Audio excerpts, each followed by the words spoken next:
Hi friends, welcome to Chandra's Kitchen. இன்னைக்கு நம்ம ஒரு சுவையான வவால் மீன் குழம்பு எப்படி செய்யறதுன்னு பார்க்கலாம் வாங்க. இப்போ நம்ம வவால் மீன் குழம்புக்காக ஒரு மசாலா அரைச்சிடலாம். அதுக்காக ஒரு கடாயில் ஒரு 2 ஸ்பூன் அளவுக்கு எண்ணெய் விட்டுக்கிறேன். நீங்கள் நல்லெண்ணெய் சேர்த்துக்கிட்டிங்கன்னா இது ரொம்ப டேஸ்ட்டாக இருக்கும். இப்போ எண்ணெய் சூடாக ஆரம்பிச்சிடுச்சு. இது கூட நான் ஒரு 1/4 ஸ்பூன் அளவுக்கு மிளகு சேர்த்துக்கிறேன். 1/4 ஸ்பூன் சீரகம் சேர்த்துக்கலாம். சோம்பு ஒரு 1/4 ஸ்பூன் சேர்த்துக்கோங்க. இது கூட நம்ம ஒரு 4 பல் பூண்டு சேர்த்துக்கலாம். ஒரு 7லேருந்து 8 சின்ன வெங்காயம் சேர்த்துக்கலாம். நல்லா இதை வதக்கிடுங்க.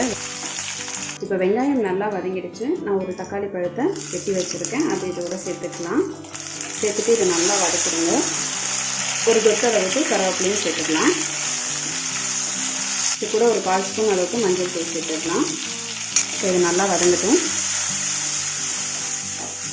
இப்போ நம்ம இதுக்கு கொஞ்சம் உப்பு சேர்த்துக்கலாம். நான் புளிக்கரைச்சல்லையும் உப்பு சேர்த்துருக்கேன், அதனால் மசாலாவில் கொஞ்சமாக உப்பு சேர்த்துக்கேன். சேர்த்துட்டு நல்லா இதை வதக்கிடுங்க. இந்த மாதிரி மசாலாவை அரைச்சி குழம்பு வைக்கும்போது ரொம்ப நல்ல டேஸ்ட் கொடுக்கும். இப்போ வெங்காயம் தக்காளி நல்லா வதங்கிடுச்சு. இது கூட நம்ம மிளகாய் தூள் சேர்த்துக்கலாம். நான் குழம்பு மிளகாய் தூள் ஒரு 3 ஸ்பூன் அளவு சேர்த்துக்கிறேன். இந்த குழம்பு மிளகாய் தூள் எப்படி செய்யணுன்ற லிங்க்கும் டிஸ்கிரிப்ஷன் பாக்ஸில் கொடுக்குறேன், அதையும் செக் பண்ணிக்கோங்க. மசாலா நல்லா வதங்கிடுச்சு. இது கொஞ்சம் ஆறுனதும் நம்ம ஒரு மிக்சரில் போட்டு அரைச்சிடலாம். இப்போ நம்ம ஆறுனதும் மசாலாவை கொஞ்சம் தண்ணி விட்டு நம்ம திக்காக ஒரு பேஸ்ட்டாக அரைச்சி வச்சுருக்கோம். அடுத்தது நம்ம குழம்பு தாளிச்சிக்கலாம். அதே கடாயில் ஒரு 4லேருந்து 5 ஸ்பூன் அளவுக்கு நல்லெண்ணெய் சேர்த்துக்கலாம். இப்போ எண்ணெய் நல்லா சூடாகிடுச்சு. நம்ம எண்ணெய் சூடாகிடுச்சு. கொஞ்சம் கடுகு, வெந்தயம், சோம்பு சேர்த்துக்கலாம். அது கூட கொஞ்சம் கருவேப்பிலை சேர்த்துக்கலாம். இப்போ நான் ஒரு பெரிய வெங்காயம் அரைஞ்சி வச்சுருக்கேன், அதை இதோட சேர்த்துக்கிறேன். சேர்த்துட்டு நல்லா இதை வதக்கிடுங்க. நம்ம மஞ்சள் தூள்லாம் ஏற்கனவே சேர்த்துட்டோம், அதனால் மஞ்சள் தூள் திரும்ப சேர்க்க வேணாம். இப்போ வெங்காயம் ஓரளவுக்கு நல்லா வதங்கிடுச்சு. இது கூட நம்ம அரைச்சி வச்சுருக்க மசாலாவும் சேர்த்து நல்லா வதக்கிடலாம்.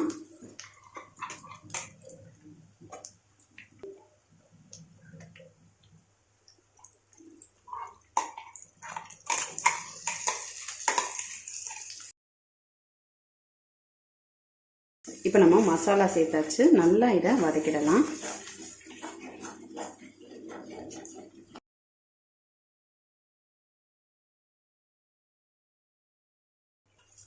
இப்போ 2 பச்சை மிளகாவை கீறினதை இதோட சேர்த்துக்கலாம்.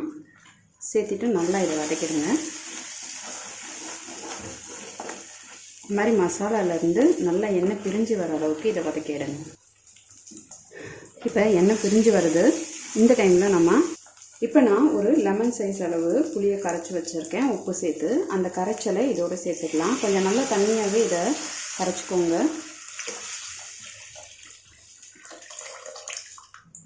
இப்போ புளி கரைச்சல் சேர்த்தாச்சு. சேர்த்துட்டு இதை நல்லா கலந்துருங்க.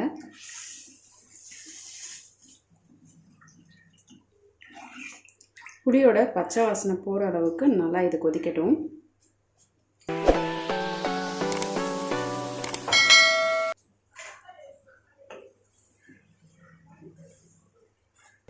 இப்போ நம்ம மீன் குழம்பு பார்த்திங்கன்னா நல்லா கொதித்து எண்ணெய்லாம் மேலே பிரிஞ்சு தனியாக வர ஆரம்பிச்சிடுச்சு. கொஞ்சம் திக்காகவும் ஆயிருக்கு.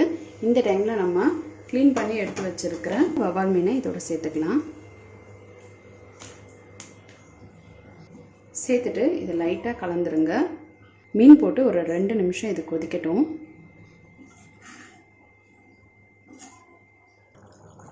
இப்போ நம்மளுடைய வவால் மீன் குழம்பு ரொம்ப சூப்பராக ரெடி ஆகிடுச்சு. நல்லா வாசமாக இருக்குது, நல்லா கொதிச்சிடுச்சு. இந்த ஸ்டேஜில் நம்ம ஆஃப் பண்ணிடலாம். ஆஃப் பண்ணிங்கன்னா உங்களுக்கு அது திக்காக கரெக்டாக இருக்கும், நம்ம மண்கடாயில் செய்கிறதுனால. இதுக்கு மேலே நான் கொஞ்சம் கருவேப்பிலை சேர்த்துக்கிறேன்.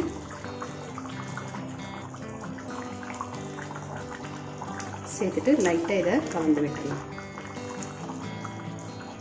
இப்போ நம்மளுடைய சுவையான வவால் மீன் குழம்பு ரொம்ப சூப்பராக ரெடி ஆகிடுச்சு. நீங்களும் இந்த வவால் மீன் குழம்பு உங்கள் வீட்டில் ட்ரை பண்ணி பாருங்கள். ட்ரை பண்ணி பார்த்துட்டு உங்களுடைய ஃபீட்பேக்கையும் கமெண்ட்ஸையும் எங்களுக்கு சொல்லுங்கள். இதே மாதிரி இன்னும் நிறைய ரெசிபிஸ் உங்களுக்காக வந்துகிட்டே இருக்குது. இதுக்காக நீங்கள் செய்ய வேண்டியதுலாம் சந்திராஸ் கிச்சனுக்கு இது வரைக்கும் சப்ஸ்கிரைப் பண்ணணும்னா சப்ஸ்கிரைப் பண்ணிடுங்க. பக்கத்தில் இருக்கிற பெல் பட்டனையும் ப்ரெஸ் பண்ணுங்கள். நான் இன்னொரு சுவாரஸ்யமான ரெசிபியோடு உங்களை சந்திக்கிறேன். நன்றி, வணக்கம்.